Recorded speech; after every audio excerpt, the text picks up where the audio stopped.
گویا اللہ نے جو فرمایا ہے وہ تحریری صورت میں قرآن کی شکل میں ہمارے پاس موجود ہے، ہمارے پاس موجود ہے۔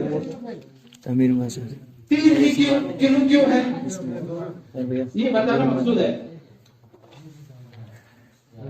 حسنین بیمار ہوئے، امام حسن اور امام حسین شہزادی زہرا اور مولا المتقیان امیر المومنین علی بن ابی طالب علیہ السلام کی دو چھوٹے چھوٹے شہزادے رسول کے نواسے بیمار ہوئے۔ انہوں نے منت مانی، شہزادی زہرا نے منت مانی کہ میرے دو بچے، میرے دو لال شفایاب ہو جائیں گے تو میں روزہ رکھوں گی۔ جب وہ شفایاب ہوئے تو شہزادی زہرا نے روزے رکھے، نہ کہ صرف شہزادی نے روزے رکھے بلکہ علی علیہ السلام نے بھی روزہ رکھا، حسنین نے بھی روزہ رکھے، اور گھر کی کنیز فضہ نے بھی روزہ رکھا، گھر کی کنیز فضہ نے بھی روزہ رکھا، ایک دن روزہ رکھا۔ مولا امیر المومنین علیہ السلام افطار کے لیے 3 کلو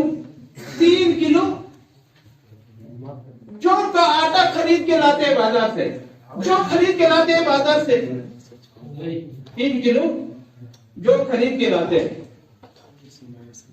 شہزادی زہرا نے جو کو پیسا، اس کے بعد ایک دن روٹیاں بنائی، 1 کلو کی روٹیاں بنائی۔ جو 1 کلو کی روٹیاں بنائی، افطار کا وقت آیا،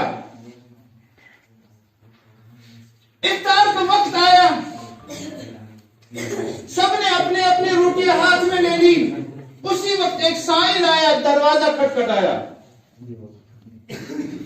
میں مسکین ہوں اے اہل بیت رسول، میں مسکین ہوں، بھوکا ہوں، مجھے کھانا چاہیے۔ سب نے اپنے اپنی روٹیاں دے دی، پانی سے افطار کیا۔ دوسرے دن 1 کلو کی، پھر شہزادی زہرا نے روٹیاں پکائی۔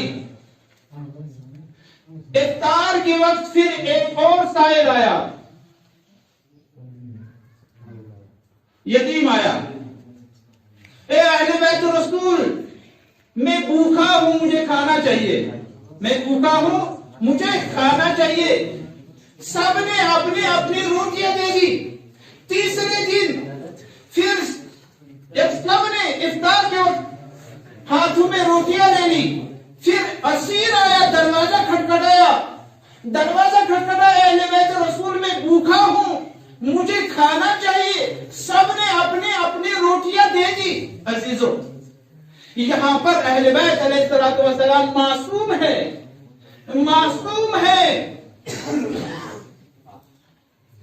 ان کا کردار، وہ خود بھوکے رہ سکتے ہیں لیکن سائل کو واپس نہیں کر سکتے، لیکن گھر کی کنیز فضہ تو معصوم نہیں ہے۔ لیکن اہل بیت کے گھر میں رہنے کی ایسی تربیت ہوئی ہے، اہل بیت کے گھر میں رہنے کی وجہ سے،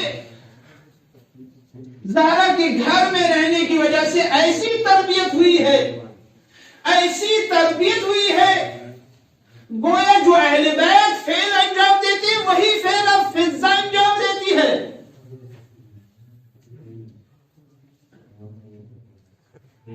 اور شہزادی زہرا یہ بتانا چاہتی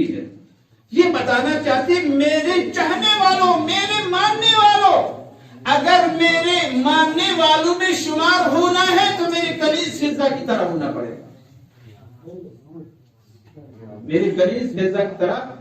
گا،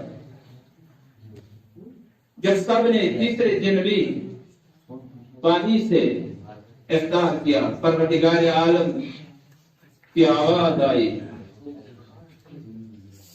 وَيُطْعِمُونَ الطَّعَامَ عَلَى حُبِّهِ مِسْكِينًا وَيَتِيمًا وَأَسِيرًا إِنَّمَا نُطْعِمُكُمْ لِوَجْهِ اللَّهِ.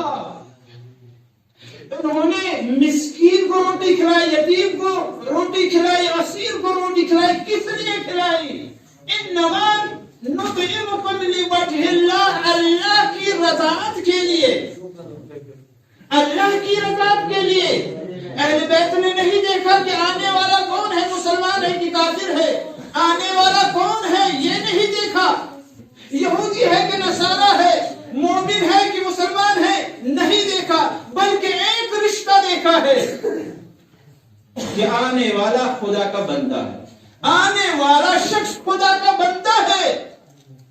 تو پروردگار عالم کو اہل بیت کا یہ فعل اتنا پسند آیا، اتنا پسند آیا کہ رہتی دنیا تک تمام مسلمانوں پر یہ فرض قرار دیا کہ جب بھی تم ماہ رمضان کے روزوں پر قبولیت کی مہر لگانا چاہتے ہو تو 3 کلو کے حساب سے فطرہ نکالو، تمہارے روزے قبول ہو جائے.